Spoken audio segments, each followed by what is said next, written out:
one of the things that struck me about Charity Water and many other groups is this idea that nonprofits engage in a lot of things that they think are not interesting, but that give them an opportunity to talk to their donors again. So let's say a scholarship organization that they do all of the recruitment of applications quietly behind the scenes. They don't talk to anybody about it other than the schools maybe that they're talking to.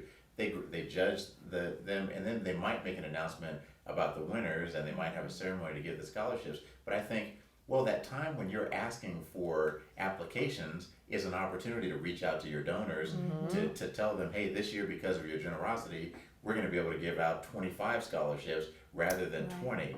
This year we received Totally. 500 applications, the most we've ever received. And so how much of that do you see where your clients are able to really leverage the mundane things they do behind the scenes to kind of inform their donor base about what they're doing?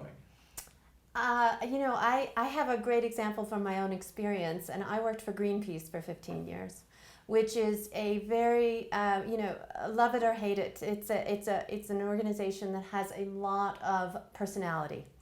And almost everything that it did, that our donors, especially our core donors, our base donors, and also our major supporters, wanted to know every little bit about what we did. So things like we would invite people onto the Rainbow Warrior, which is one of our flagships that sails around the world. And just being on that ship was like a pilgrimage to so many people. And then we would tell them, where the Rainbow Warrior was going next. We had this whole program, a monthly giving program that was called Friends of the Rainbow Warrior. And you'd go around and you'd be able to see where the Rainbow Warrior was, and you'd feel like you were there. And I think that almost every organization I can think of has some version of that. Something that they're doing that's really cool, that we can show them where they are or what's happening at this point or what the story is. And that is interesting and exciting. And that's part of it, because that's what donors want. They want to be part of, as Anne was talking about before, they're not doing this work in the world. They're actually supporting you so you can do it, but they want to be along for the ride. They want to hear the story.